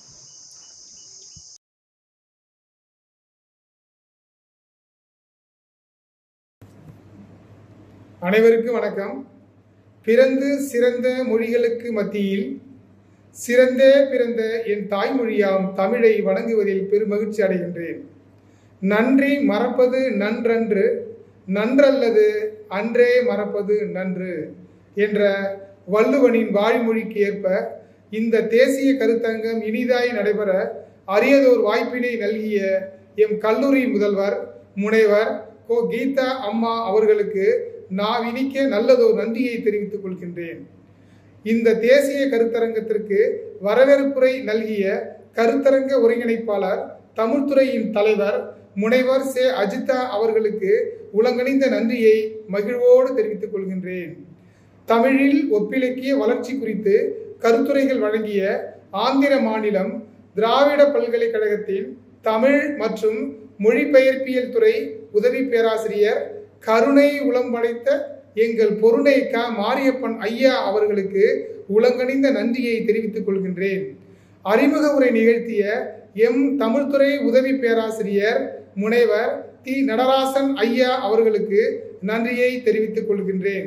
இந்த ஒரு நாள் தேசிய கருத்தரங்கம் நடத்துவதற்கு எங்களுக்கெல்லாம் ஆக்கமும் ஊக்கமும் தந்த திருவாரூர் திருவிக அரசு கலைக்கல்லூரி பொருளியல் துறை தலைவர் முனைவர் எம் நாகேந்திரன் அவர்களுக்கும், வரலாற்றுத்துறை உதவி பேராசிரியர் முனைவர் நாகரத்தினம் அம்மையார் அவர்களுக்கும் நன்றியை தெரிவித்துக் கொள்கின்றேன். மேலும் மயிலாடுதுறை மாவட்டம் மணல்மேடு வட்டம் அரசு கலைக்கல்லூரி தமிழ்துறை உதவி பேராசிரியர் முனைவர் ஏ கார்மிகிலன் ஐயா அவர்களுக்கும், தருமபுரம் ஞானாம்பிகை அரசு மகளிர் கல்லூரி தமிழ்துறை உதவி பேராசிரியர் முனைவர் சுமதி கார்மிகிலன் அவர்களுக்கும் என் மனமார்ந்த நன்றியை தெரிவித்துக் கொள்கின்றேன்.